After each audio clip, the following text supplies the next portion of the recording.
Hello friend, नमस्कार।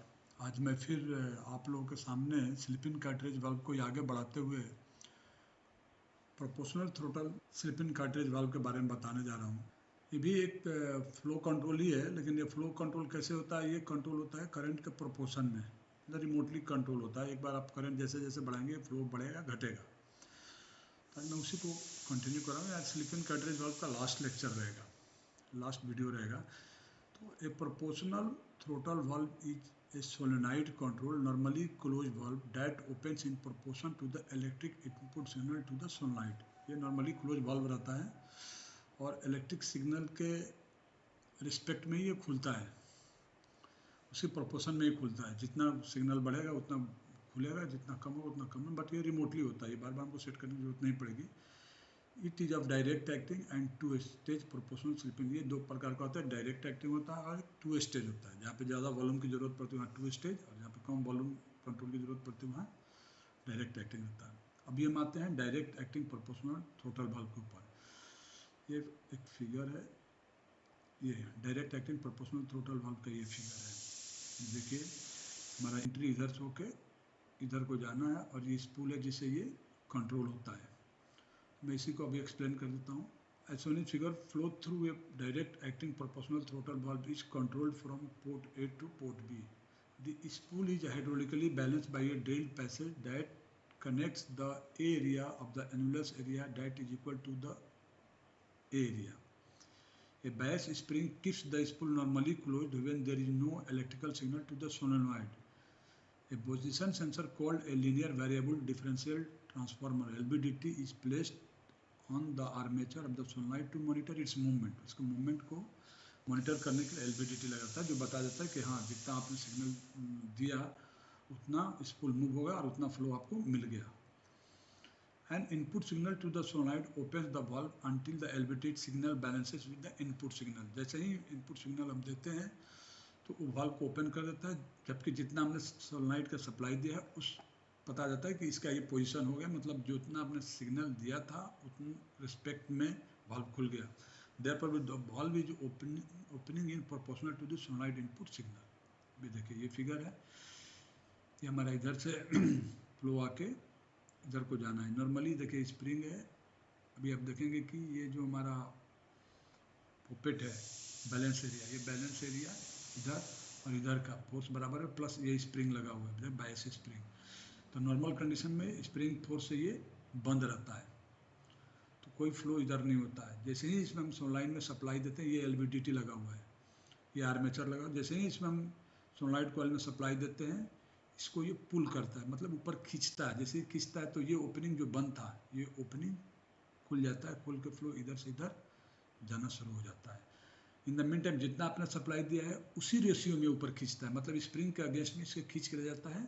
और जैसे ही बताया जाता है कि हाँ जितना आपने सिग्नल दिया, LVDT से उसको फीडबैक मिल जाता है कि जितना आपने सिग्नल दिया उतना स्पूल का मूवमेंट हो गया और उस हिसाब से फ्लो मिलने लगता है। तो ये करंट के प्रोपोर्शनल, सोलेनोइड करंट जितना देते हैं उसी के प्रोपोर्शन में ये ओपनिंग मेरा खुलता है, इसलिए ये प्रोपोर्शनल थ्रोटल वाल्व है। अब हम आते हैं नेक्स्ट पे, जो two stage proportional throttle valve के ऊपर। Large cartridge sizes required a two stage valve as shown in figure. Proportional solenoids acts directly on a speeding offset pilot spool. इसमें क्या रहता है कि जो सोलेनोइड्स काम करता है direct on A spring offset, spring से ये ऑफसेट पोजिशन में रहता है, जब सप्लाई मिलता है तो उसको खोलता है। When the solenoid is de-energized, pilot oil taken from the A port is directed to the top of the main spool।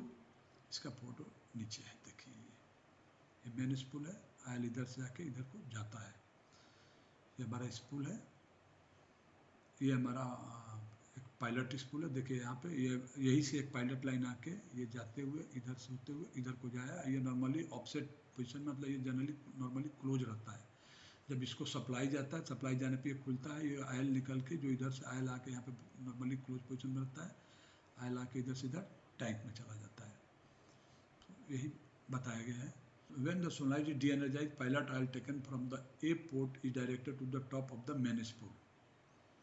जब de-energized रहता है तब Therefore, the main spool is hydraulically balanced and is held closed by the main spool spring. ये main spool spring है. As a signal is applied to the solenoid, the pilot spool moves against its spring to partially open the pilot aisle to drain. अब जैसे ही इसमें supply जाता है तो जो pilot oil हमारा आया हुआ है ये पायलट आयल जो यहाँ तक आके इसको बंद किया हुआ है, जैसे ही इसको सप्लाई मिलता है तो स्प्रिंग ये खुलता है. खुलते ही जो इधर जो इसको बंद करके रखा है ये आयल हमारा इधर से होते हुए टैंक में आता है. जैसे ही टैंक में आता है तो प्रेशर डिफरेंस जनरेट होता है. प्रेशर डिफरेंस जनरेट होते ही ये स्पूल लिफ्ट होता है. जैसे लिफ्ट होता है तो ये ओपनिंग हमारा खुल के आयल इधर से इधर आना शुरू हो जाता है. As a signal applied to the solenoid, the pilot spool moves against its spring to partially open the pilot aisle to drain. This causes the pilot pressure to drop in the main spool spring chamber pressure at A port. Then opens the main spool. As the main spool opens, a position sensor LVT generates a signal that is compared to the solenoid input signal. अब जैसे solenoid input signal जो भी हम यहाँ पे देते हैं ये कंपेरिजन करता है. ये देखिए LVDT है पोजिशन सेंसर. ये बताया जाता है कि आपने जितना सिग्नल दिया उसके रिस्पेक्ट में ये ओपनिंग हो गया तो उसके बाद वो स्टॉप हो जाता है. पोजीशन को बताने के बाद ये स्टॉप हो जाता है तो उसी पोजीशन के हिसाब से वो फ्लो देना शुरू कर देता है. When this two signals are equal the main spool provides an opening that is proportional to the solenoid input signal. तो ये कंपेरिजन करता और बता जाता है कि जितना आपने दिया है सप्लाई दिया उस हिसाब से ये खुल गया और उसी बेस पे आपको यहाँ से फ्लो मिलना शुरू हो जाता है. तो friend here are two stage proportional throttle valve के बारे में. आज इसी लेक्चर के साथ हम ये वीडियो ख़त्म करते हैं और उम्मीद करते हैं कि आप लोगों को ये जो आज बताया हमने कार्ट्रिज वाल्व के बारे में, स्लिप इन कार्ट्रिज के वाल्व के बारे में, तो ये पूरा 1 बाय 1 हमने बताया है और सब समझ में आ गया होगा. मेरा आप लोग से ये रिक्वेस्ट है कि मेरे इस चैनल को सब्सक्राइब करें, लाइक करें तथा बेल आइकन दबा दें जिससे कि जब भी मैं नया कुछ टॉपिक अपलोड करूं आप लोग को इमीडिएट मिल जाए. मैं नेक्स्ट लेक्चर में स्क्रू इन कार्ट्रिज वाल्व्स के बारे में बताऊंगा. Thank you very much.